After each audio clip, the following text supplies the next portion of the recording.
So how did number 15 Baylor men's basketball hand Kansas their second straight loss?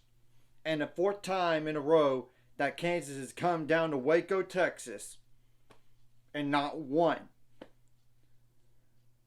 Baylor was up at halftime, 35-34. Second half, Baylor scored 47 points while Kansas scored 40. So clearly both offenses were better than last time when these two teams met.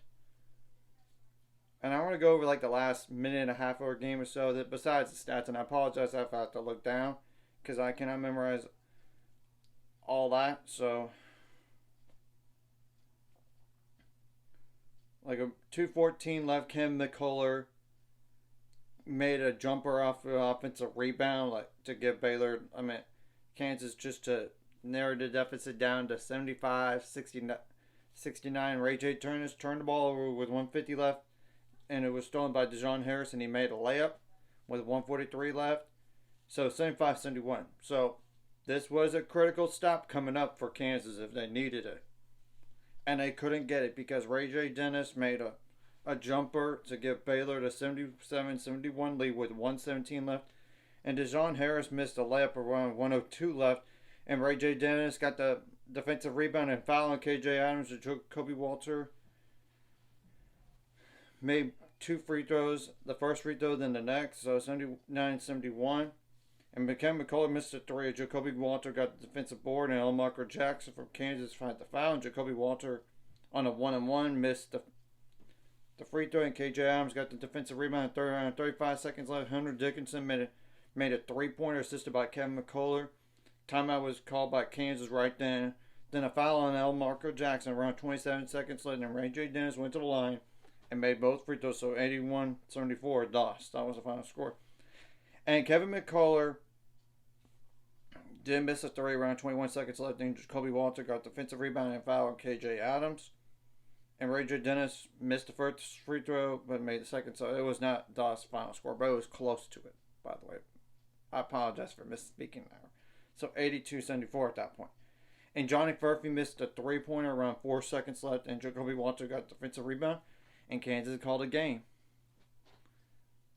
And as we all know, this was an important game for the Big 12 standings here, which I'll go explain the importance. Now I'm going to go over the stats. Kansas won the points out turnover 17-12. Fast break points favor Baylor though, 15-7. Points in the paint favor Kansas, 46-36. And Kansas for the game did not shoot the ball bad. 55.2% from the field on 58 attempts, 30.8% and on threes on 13 attempts, which is only 4 makes, by the way. So, and they were 75% at the line on 8 attempts, 23 rebounds, some of those offensive. When you compare that to Baylor's numbers, which I'll get to in a second, you'll know that's a part of the difference in this game. 18 assists, 5 steals, 5 blocks, 8 turnovers, 18 fouls, and 10 points off the bench, 3 double-digit scores that combined for 20 plus 20, that's 40, plus 12, that's 52 points. And even Kevin McCullough came back in this game. It still wasn't enough. And they did have 3 other players, 6 or more points. 6 plus 6, that's 12, plus 8, that's 20 points. And Baylor had 8 bench points and 4 double-digit scores that combined for 17 plus 18, that's 35, plus 11, that's 46, plus 19, that's 65 points. And 2 other players, 6 or more points, 9 and 6, that's 15 points.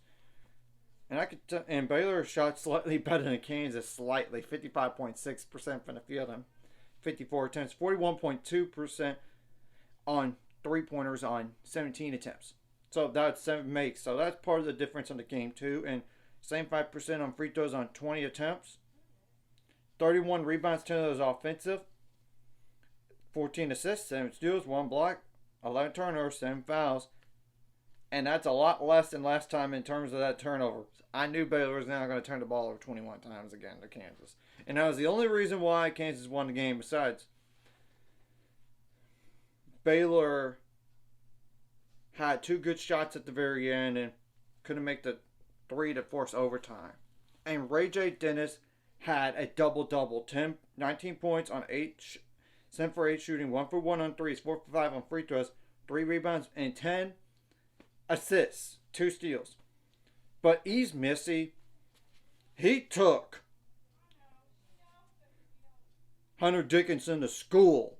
When you look at the tape, you'll know why. I mean, 17 points on 12 shots, which is only 7 makes out of all that. 3 for 3 at the free throw line, 5 rebounds, and 1 block. And I know Hunter Dickinson had 4 blocks, granted, but he only had 20 points on 12 shots and 6 rebounds. And Jay Nunn was also good, like 18 points on 7 for 8 shooting, 3 for 3 on threes, 1 for 3 at the free throw line, which I wish he would go 2/3, if not make all 3. But that's besides the point here. 5 rebounds, 1 assist, 2 steals, but 4 turnovers, which is way too much, and 1 foul. And yeah, that's pretty much all I want to go over in this game. So what do these two teams have going forward besides the Big 12 tournament? Well, Kansas, you get to play Kansas State at home. Well, I can tell you what, Kansas State's on the bubble. They're desperate for all the wins they could get. And this would be a good one to get for them. But will they get it? I don't know. After all, you did lose to unranked BYU, which I understand you didn't have Kevin McCullough. But you get the whole point. And 71 game winning streak for that. Caputa as well. Besides the home game winning streak in the first top 10 win for BYU on the road since Gonzaga 2017. And guess what, Kansas? You got to go on the road to Houston the following game. Yikes. That's not going to be easy, and they're going to look for blood, especially after you beat them last time. And Baylor has Texas at home, then on the road to Texas Tech, which, Texas Tech is not going to be an easy place to play. And I get Texas Tech got killed by Texas and Lubbock, and there was all that stuff. A mess of a situation, to say the least. And this is important for Big 12 standings because Kansas drops down to 9-7 in the conference. Baylor goes up to 10-6 in the conference, which they're firmly in 3rd place in the Big 12 as of this moment. And we still have other games today. I mean, Texas Tech is 8-7, BYU is 8-7, which Texas Tech has to go on the road to West Virginia today, so they have to stay afloat. And BYU does have TCU at home, so they really need to win that game just to keep themselves afloat for the potential 4th place in the conference. I mean, I'm just telling the truth, and there's TCU that's 8-7. Obviously. But they're playing at BYU, though. So one of those teams is going to have 8 conference losses. And Texas is like 8-8 right now. And they defeated Oklahoma State, as they should. They don't need any more bad losses in there, and now I think they're in the NCAA tournament. Then obviously there's Oklahoma 7-8, Kansas State 7-8, which their bubble team, like I said, UCF is 6-9 currently, Cincinnati 5-10, West Virginia 4-11, Oklahoma State 4-12. This is as of this recording, and Kansas now has the most conference losses since under Bill Self in his entirety 10-year. Yeah, that's for starters. And the most conference losses since Roy Williams' first year at Kansas on the job in 1988-1989. So, yeah, that's a long time. That's a long time right there to have that. And it's not going to get any easier, as you can tell. You got to go on the road to Houston, which they're the best team in the conference. I'm just telling the truth.